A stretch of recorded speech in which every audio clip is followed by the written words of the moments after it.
Praise the lord. పెద్దగా చెప్పండి. మన ప్రభు అయిన యేసు క్రీస్తు నామములో కూడి వచ్చిన మీకంతా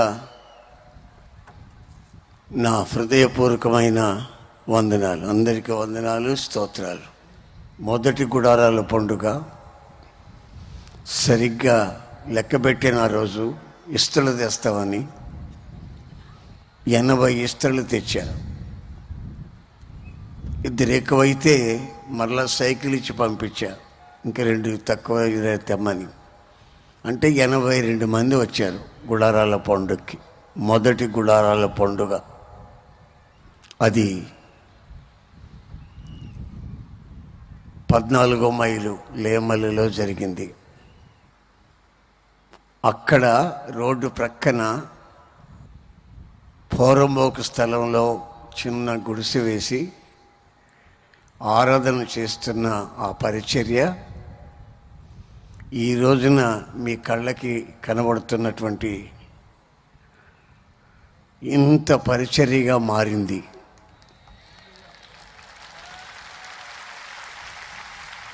ఇది ఒక మనిషి ద్వారా కలిగింది కాదు, ఇది కేవలం పరిశుద్ధాత్ముని ద్వారా కలిగింది. ఆయనకే మనం స్తుతి చెల్లించాలి. ఏ ఒక్క మనిషి మహిమపరచబడేదానికి లేదు. పౌలు రాస్తున్నాడు ఒక మాట, హెబ్రీ పత్రిక 10వ అధ్యాయం 24వ వాక్యం. కొందరు మానుకొనున్నట్లుగా సమాజముగా కూడుట మానక ఒకనినొకడు హెచ్చరించుచు ఆ దినము సమీపించుట మీరు చూచిన కొలది మరి ఎక్కువగా అలాగూ చేయుడి. కొందరు ఇలా దేవుని సన్నిధిలో కూడుకోవటం, ఒకప్పుడు కూడుకునేవాళ్ళు ఇప్పుడు మానేశారు. ఇప్పుడు వాళ్ళ కథ ఎక్కడి దాకా వచ్చిందంటే, సంవత్సరానికి ఒకసారి కిస్మిస్ పండగకి వెళ్ళి ఒక ఆప్లీస్కాయ ఇచ్చి దండం పెట్టుకొని వచ్చేస్తున్నారు. ఏమిటి దానివల్ల నీకు ప్రయోజనం? దినములో చెడ్డవి. సమయమును సద్వినియోగం చేసుకోవాలి. అజ్ఞానుల వలె నడవకుండా జ్ఞానంగా ప్రవర్తించుకోవాలి. దేవుడు మనకిచ్చిన వయస్సు దాటిపోతే మళ్ళా చిన్న వయసు మనకు రాదు కదా. దేవుడు మనకిచ్చిన సమయం మనం వ్యర్థం చేసుకుంటే మరలా ఆ సమయం మనకు రాదు కదా. అందుకే సమయము సద్వినియోగం చేసుకునే జ్ఞానుల వలె నడుచుకోవాలని లేఖనాలు చెబుతున్నాయి. కొందరు మానుకుంటున్నారు. నేను సంగతి మీకు చెప్తాను వినండి. ఒక తల్లి నా దగ్గరకు వచ్చింది. ఏమండి పాస్టర్ గారు, ఏసన్న గారు, చెట్టు కింద ప్రార్థన చేస్తే దేవుడు వినడా? వింటాడా వినడా? పొలంలో పోయి ప్రార్థన చేసి దేవుడు వినడండి? ఇంట్లో ప్రార్థన చేస్తే దేవుడు వినడా? వింటాడమ్మా. ఎందుకు వినడు? ఎక్కడ ప్రార్థన చేసినా ఆయన వింటాడమ్మా. మరి ఈ చర్చిలు ఎందుకు కడుతున్నట్టు అని అడిగింది. పని లేక అన్నా. చేయకూడదని కాదు, చేయగలిగితే పెద్దలందరూ కలిసి ఒక నిర్ణయం తీసుకొని, మన ఇళ్లలో ఉన్న పరిస్థితులు వేరు, పరిశుద్ధ దేవుని మందిరంలో ఉన్న ఆ పరిస్థితి వేరు. మనం అక్కడ సమాజముగా కూడాలి. ఎక్కడైతే మనం దేవుని పేరిట సమాజంగా కూడుతామో, ఇప్పుడు నేను ఈ మధ్య టీవీలో చెప్తున్నా, నేను చెప్పే వాక్యం మీరు అక్కడ వింటున్నారు. మరి ఇక్కడికి ఎందుకు పిలిపించినట్టు? మీకంతా ఇక్కడ మంచాలు వేసామా, దుప్పట్లు ఇచ్చామా, మీ బాగోగులు చూడగలుగుతున్నామా ఇంతమందికి? మరి ఇక్కడికి ఎందుకు పిలిపించినట్టు? సంవత్సరానికి ఒకసారి తప్పనిసరిగా రావాలి. మీరు సమాజముగా ఇక్కడికి కూడి వచ్చి మీ ప్రాంతాల్లో ఉన్నటువంటి పరిశుద్ధ ఆలయముల్లోకి కూడి వచ్చి దేవుని మందిరాలలో ఉన్నటువంటి ఆశీర్వాదాన్ని తప్పనిసరిగా అనుభవించాలి. కొన్ని మందిరాలలో పవిత్రతకి భిన్నంగా అపవిత్రత, నటన, ఇవన్నీ కనిపిస్తూ ఉంటాయి. నీ ఆత్మకి క్షేమము కలిగే, నీ ఆత్మ క్షేమాభివృద్ధి కలిగే విషయం ఏమై ఉంటుందో, అది ఎక్కడుందో వెతుక్కొని అక్కడికి వెళ్ళి నువ్వు ఆ కార్యక్రమాలను అనుభవించాలి. కూడినప్పుడల్లా ఏమేమి జరుగుతూ ఉంటుంది. మీరు ఇలా కూడారనుకోండి, ఒకరి సాక్ష్యాలు ఒకరు వింటారు. ఒక ప్రాంతం వాళ్ళు ఇంకొక ప్రాంతం గురించి తెలుసుకుంటారు. మీకు దేవుడు ఏం చేశాడో వాళ్ళు వింటారు, వాళ్ళకి దేవుడు ఏం చేశాడో మీరు వింటారు. విన్న వాక్యాన్ని మీరు నెమరు వేయాలి. అది మీకు శక్తిగా, బలంగా మార్చబడుతుంది. కొందరు మానుకుంటున్నారు. అలా మీరు మానుకోకండి. లోకంలో ఉన్నవి సమస్తం శాపంగా మార్చబట్టు మీరు చూస్తున్నారు. హత్యలు, యవనస్తుల జీవితాలకు శాపాలు, ఈ సినిమా ముచ్చట్లు, ఈ దరిద్రత అంతాను.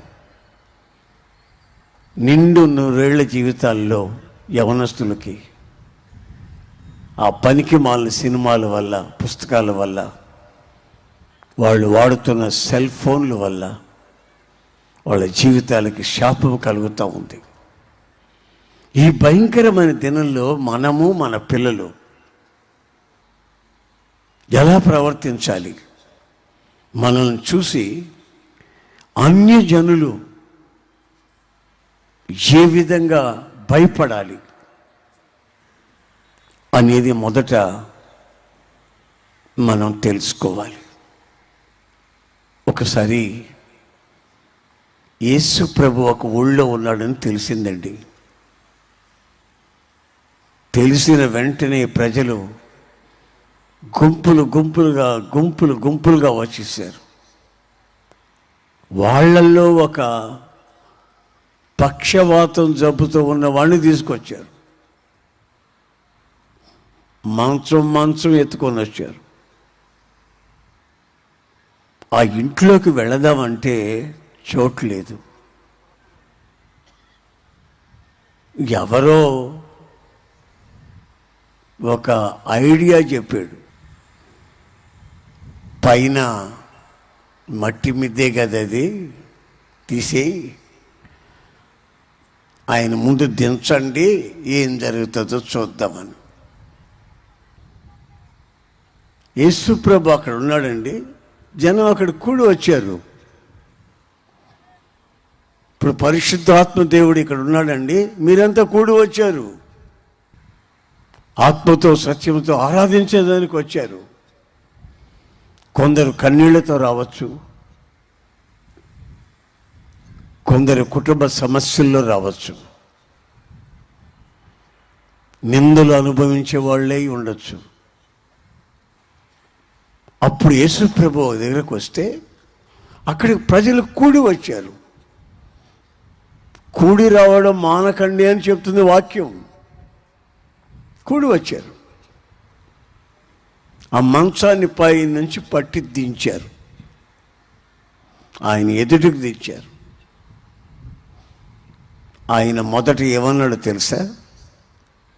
సచ్చోడా లేచి నడవరా అని అనలా. బైబిల్ చదివేటప్పుడు ఈ మాటలు మీరు గుర్తుపట్టాలా. నా దగ్గరకు వచ్చావు బాగుపడతావని లేచి నడవరా అని అనలా. ఏమన్నాడు తెలుసా? నీ పాపములు క్షమించబడ్డాయని చెప్పాడు.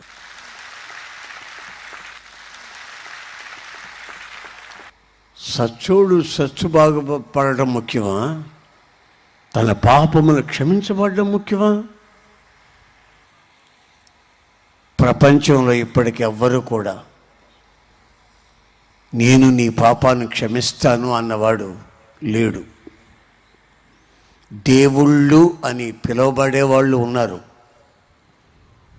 మహాత్ములని పిలువబడిన వాళ్ళు ఉన్నారు. నీ పాపాన్ని క్షమిస్తాను అనేవాడు ఎవ్వడు లేడు. క్షమించగలిగితే యేసు ప్రభు ఒక్కడే క్షమించగలడు. ఆయన మాటలో కానీ, నడకలో కానీ, పడకలో కానీ, చూపులో కానీ పరిశుద్ధత మాత్రమే మనకు ప్రకటించాడు. ఆయనకి బావలు లేరు, బావమర్దులు లేరు, మర్దలు లేరు, అత్తమామలు లేరు. ఆయన ఆజన్మ బ్రహ్మచారి, పరిశుద్ధుడు. ఆ పరిశుద్ధుడు మన వ్యక్తిగత జీవితాన్ని పరిశుద్ధపరచగలడు. గనుక పక్షవాతంతో ఆయన ముందుకు దిగినటువంటి వ్యక్తికి ఇప్పుడు ఏం కావాలి? స్వస్థత ముఖ్యం, పాప క్షమాపణ ముఖ్యం. పాపములు క్షమించాను అని చెప్పి తన విశ్వాసాన్ని బట్టి ఇప్పుడు నువ్వు బాగుపడి వెళ్ళిపోమన్నాడు. ఇంతకాలం అనుభవించారు కదా, సినిమాలు తిరిగారు, ప్యాకెట్ ఆడారు, చుట్టా, బీడీ, సిగరెట్ కంపులన్నీ ఉన్నాయి. అదేదో ఉందిగా, ఎప్పుడు నవలుతూ ఉంటాడు ఒక్కొక్కడు, నాలుగు కింద పుండు పుట్టేట్టు, పాన్ పరాక, ఎన్ని అనుభవించి అయిపోయింది. ఇక మీదట శేష జీవితం నా శరీరం, నా ప్రాణం నా ప్రభువుకి అంకితం ఇస్తున్నానని ఈ సభలలో ఒక నిర్ణయం మీరు తీసుకోవాలి. మీ ఆత్మలు పరిశుద్ధపరచబడాలని, మీ ఆత్మల్ని తీసుకెళ్ళి నా ప్రభు అయిన యేసుకి మిమ్మల్ని అప్పచెప్పాలనే ఒక ఆశ. గనుక నా ప్రియమైన సహోదరులారా, మొదట నీవు పొందవలసింది పాప క్షమాపణ, రెండవది స్వస్థత. మనకు సర్వాంతర్యామి మన ప్రభు అయిన యేసుక్రీస్తు ఉన్నాడు. మనం కూడి వచ్చినప్పుడల్లా ఆయన మనకు సహాయం చేస్తూ ఉన్నాడు. యేసు ప్రభు ఆ ఊరు నుండి మరొక ఊరికి వెళ్ళిపోయాడు, గలిలయ ప్రాంతానికి వెళ్ళిపోయాడు. వెళ్ళిపోతే ఆయన ఎక్కడున్నాడోనని ఆచూకీ చూసి అక్కడికి వచ్చేసారు. గుంపులు గుంపులుగా, అన్నం కూడా తిననీయకుండా, నిద్రపోనీయకుండా వచ్చేసారు. గుంపులు గుంపులుగా వచ్చేసారు. అక్కడికి కూడి వచ్చారు జనం, అరణ్యానికి. అక్కడ రాయబడిన మాట ఏమిటంటే, ఆయనకున్నటువంటి అలవాటును బట్టి వాళ్ళకి బోధింపసాగెను. యేసు ప్రభువుకి ఒక అలవాటు. ఏమిటి అలవాటు అంటే, నలుగురు ఐదుగురు కనబడితే అక్కడ ప్రారంభిస్తాడు నెమ్మదిగా దేవుని వాక్యం. మన వాళ్ళు ఇద్దరు ముగ్గురు కలిస్తే పనికి మాలినటువంటి జోకులు నవ్వుకోవటం, ఇకిలించుకోవటం వాళ్ళ అలవాటు అది. మరి యేసయ్య అలవాటు ఏంటి? జనం వచ్చారు, కూడుకున్నారు. కూడుకున్న వెంటనే ఆయన ప్రారంభిస్తున్నాడు. నువ్వు ఎక్కడ కూడుకుంటున్నావు? బస్ స్టాండ్లోనా, తాలూకా ఆఫీసులోనా, పంచాయతీ ఆఫీసులోనా?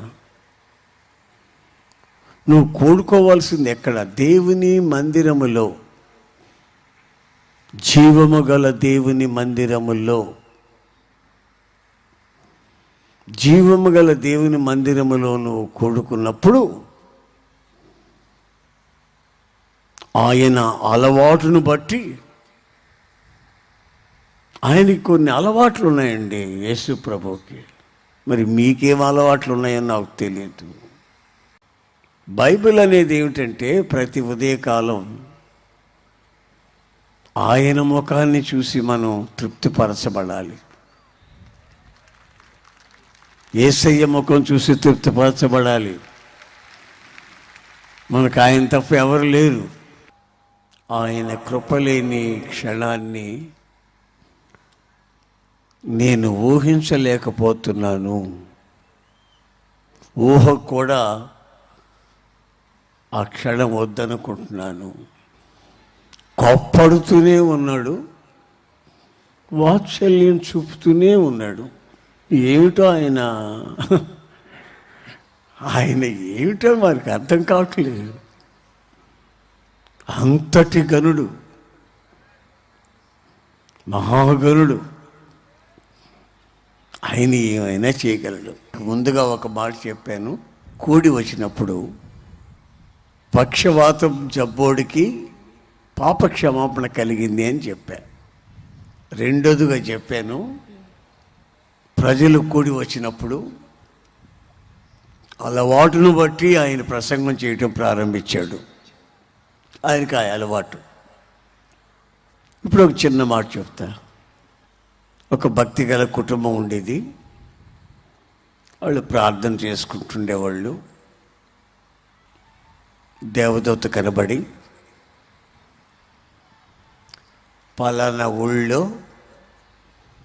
సేవకుడు ఉన్నాడు, పిలిపించి ఇంకా వాక్యం ఎక్కువగా చెప్పించుకోమని దేవదూత చెప్పాడు.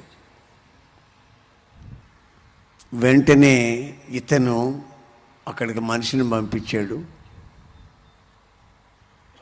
ఆ దైవజనుడు పేతురు వచ్చాడు. అప్పుడు ఈ శతాధిపతి ఏమంటున్నాడంటే, అయ్యా, మీరు మా ప్రాంతానికి రావడం మంచిది.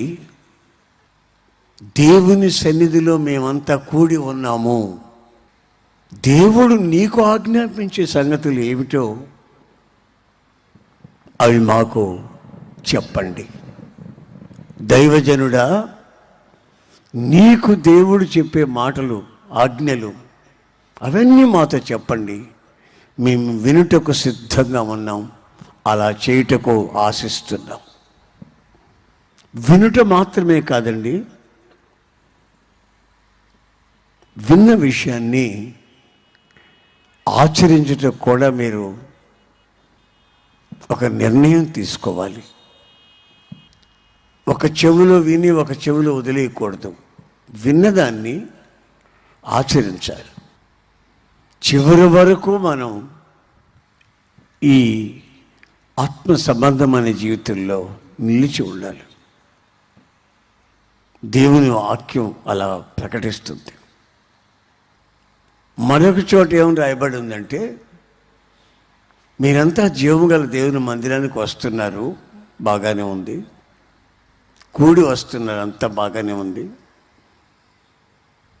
20 మంది వచ్చే చోట్లు ఉంటాయి, 50 మంది వచ్చే చోట్లు ఉంటాయి, 1000 మంది వస్తారు, 2000 మంది వస్తారు, బాగానే ఉంటాయి. కానీ జీవము గల దేవుని మందిరంలో ప్రజలు ఎలా ప్రవర్తించాలనో ఆ ప్రవర్తన తెలుసుకోవాలి అంటాడు. ఆ ప్రవర్తన చాలా జాగ్రత్తగా ఉండాలి.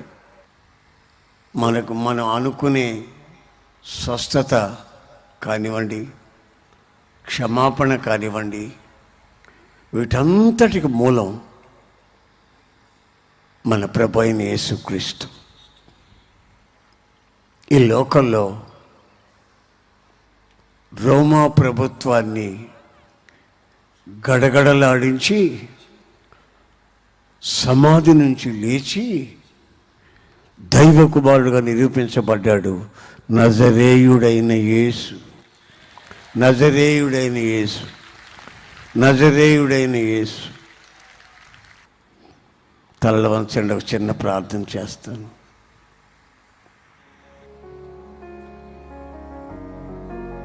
ప్రేమగల తండ్రి, ప్రభువా, నీకు స్తోత్రం చెల్లిస్తున్నాను. ఎంతైనా నమ్మదగిన దేవుడివి, పరిశుద్ధుడివి. ఈ నీ బిడ్డలు నీ పాదాల దగ్గర కూర్చొని విన్నారు. విన్న ప్రకారం నడవాలని ఆశిస్తున్నారు. తగిన శక్తి, బలాన్ని ఇవ్వండి. కుటుంబాలు మార్చండి తండ్రి. కష్టార్జిత వ్యర్థం కాకుండా సహాయం చేయండి.